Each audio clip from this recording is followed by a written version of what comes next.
Setelah memenangkan sesi Americana hari Jumat, Luca Marini kembali meraih podium tertinggi pada balapan utama lawan 100 km de Campioni.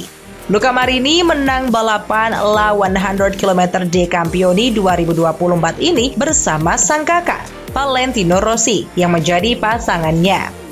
Sementara itu di podium 2 ada murid Rossi lainnya, Calestino Vietti yang berpasangan dengan pembalap muda Elia Bartolini. Sisanya diraih Franco Morbidelli dan Andrea Migno yang tampil menggila pada akhir balapan dan meraih podium terakhir. Sayang sekali pasangan top MotoGP yakni Pecco Bagnaia dan Marco Bezzecchi malah gagal mencicipi podium yang hadiahnya adalah trofi, sosis, dan daging tersebut. Dua rider tersebut hanya meraih posisi 4, disusul oleh Diogo Moreira, Ferran Cardus di posisi 5 dan pasangan Denis Foggia Fabio Di Giannantonio. Sedangkan pasangan Remy Gardner Pedro Acosta meraih posisi ke-12. Lalu Danilo Petrucci yang dipasangkan dengan Andrea Verona hanya meraih posisi ke-18.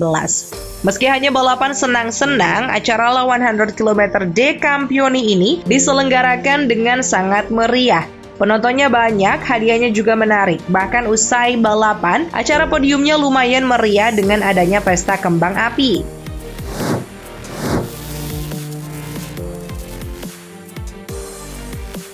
Kompetisi MotoGP 2024 memang belum mulai, tapi Luca Marini telah berhasil meraih kemenangan perdananya bersama motor Honda.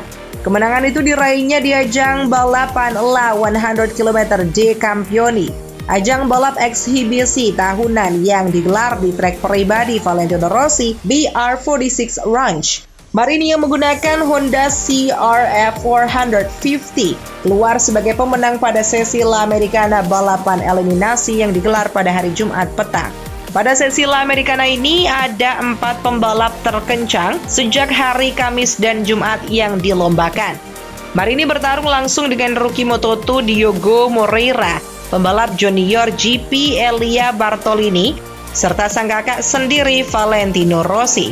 Meski hanya ajang senang-senang, ini menjadi modal berharga karena Marini menunjukkan impresi baik bersama motor Honda.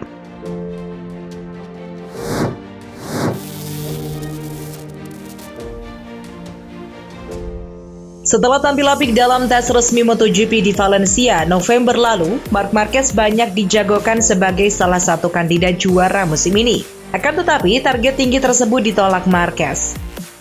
Pembalap 30 tahun itu beralasan tidak memiliki modal yang cukup untuk juara MotoGP 2024. Dalam beberapa musim terakhir bersama Repsol Honda, Marquez kerap kesulitan.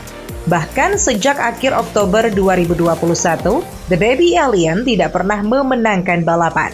Kali terakhir Marquez menang di MotoGP Emilia-Romagna 2021. Marquez pun sampai mengatakan bahwa dirinya tidak memikirkan tentang gelar, yang menurutnya hal itu adalah suatu kesalahan, terutama karena Marquez telah menjalani 2 tahun tanpa kemenangan. Memang dalam beberapa sprint race Marquez kerap tampil kompetitif. Namun tahun ini dirinya tidak berharap untuk memulai sebuah proyek dengan tujuan yang begitu tinggi, yaitu gelar. Sebab targetnya tahun ini adalah ingin menikmati dan mencoba berbagai hal dan bergerak maju untuk bisa semakin kompetitif lagi, tapi tidak untuk gelar juara.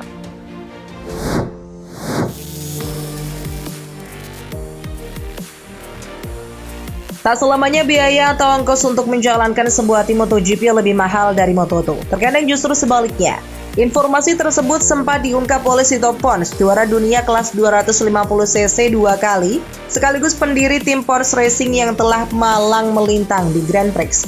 Tentunya kasus tersebut dikecualikan untuk tim pabrikan MotoGP yang jelas membutuhkan biaya operasional yang luar biasa banyaknya. Hal itu hanya terjadi untuk tim satelit, khususnya di era modern MotoGP seperti yang terjadi dalam beberapa musim terakhir. Menurut Sito Pons, untuk menjalankan tim MotoGP membutuhkan 10 juta euro per tahun. Namun, perbedaan antara MotoGP dengan Moto2 tidak besar. Nilai tersebut sama dengan 170 miliar rupiah. Berdasarkan kurs 1 euro senilai 17.074 rupiah per 11 Januari 2024. Untungnya tim satelit kelas Premier mendapatkan dukungan besar dari Dorna dengan adanya subsidi untuk menjalankan timnya. yang nilainya bisa mencapai 70% dari anggaran tim atau 7 juta euro bila dirupiahkan sebesar 120 miliar rupiah per tahunnya.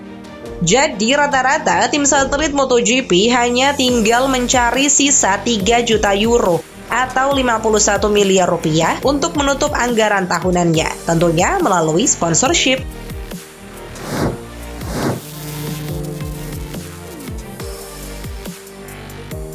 Sebagai konsekuensi dari hasil buruk mereka tahun lalu, baik Honda dan Yamaha akan mendapatkan keuntungan dari serangkaian keuntungan yang telah disetujui oleh pabrikan lain dan berbagai badan yang mengorganisir dan membuat peraturan kejuaraan ini.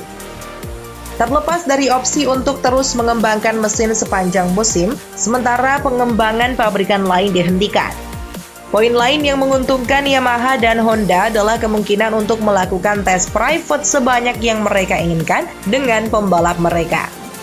Honda telah memutuskan untuk menempatkan fokus utama pada pengujian, dan mereka telah merencanakan kalender tes pribadi hingga 22 kali pengujian. Perlu dicatat bahwa ini hanyalah rencana awal yang kemungkinan besar tidak akan dilakukan sepenuhnya, karena dukungan Yamaha dan Honda akan ditinjau ulang selama liburan musim panas dan dihitung ulang sesuai dengan hasil yang dicapai hingga saat itu. Baik Joan Mir dan Luca Marini dapat mengambil bagian dalam semua tes ini, meskipun dimulainya kejuaraan akan membuat partisipasi mereka jauh lebih rumit. Terutama mengingat musim ini akan mencakup 44 balapan dengan balapan sprint di setiap akhir pekan GP. Honda ingin mengambil keuntungan dari sistem konsesi baru MotoGP dengan menjadwalkan total hingga 22 tes private sepanjang tahun ini. Demikian laporan motorsport.com. Itu berarti sebagian besar pekerjaan akan dilakukan oleh tim penguji dan Stefan Bradl. Akibatnya, Honda telah memulai pencarian pebalap penguji kedua dengan tujuan untuk membagi beban dan meringankan pembalap Jerman itu yang pada 2024 dapat berkompetisi di hingga 5 Grand Prix sebagai wildcard, dimulai dengan balapan di Jerez pada 28 April. Meskipun tim satelit LCR yang akan diwakili oleh Johann Zarco dan Takaki Nakagami tahun ini menawarkan diri kepada Honda untuk berkontribusi dalam pengembangan motor baru. Namun saat ini tidak ada rencana untuk menggunakan jasa tim satelit untuk uji coba private.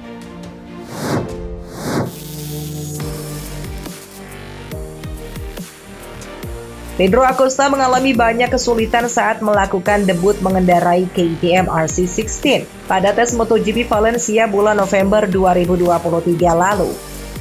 Hal itu terungkap dalam video yang diunggah akun Twitter MotoGP baru-baru ini mengenai cerita debut Pedro Acosta pada tes tersebut. Salah satu yang membuat Pedro Acosta kesulitan dan kebingungan adalah teknologi elektronik yang terpasang di motor MotoGP. Banyak tombol elektronik ditambah dengan beberapa tuas untuk mengoperasikan beberapa device membuatnya kebingungan. Karena belum terbiasa dengan tombol-tombolnya, ia harus benar-benar melihat area dashboard saat mengoperasikan tombolnya. Sayangnya, melihat dashboard pun sangat sulit saat melaju kencang. Dengan motor MotoGP ini sebenarnya di Moto2 juga ada beberapa tombol, namun tidak sebanyak dan serumit motor MotoGP.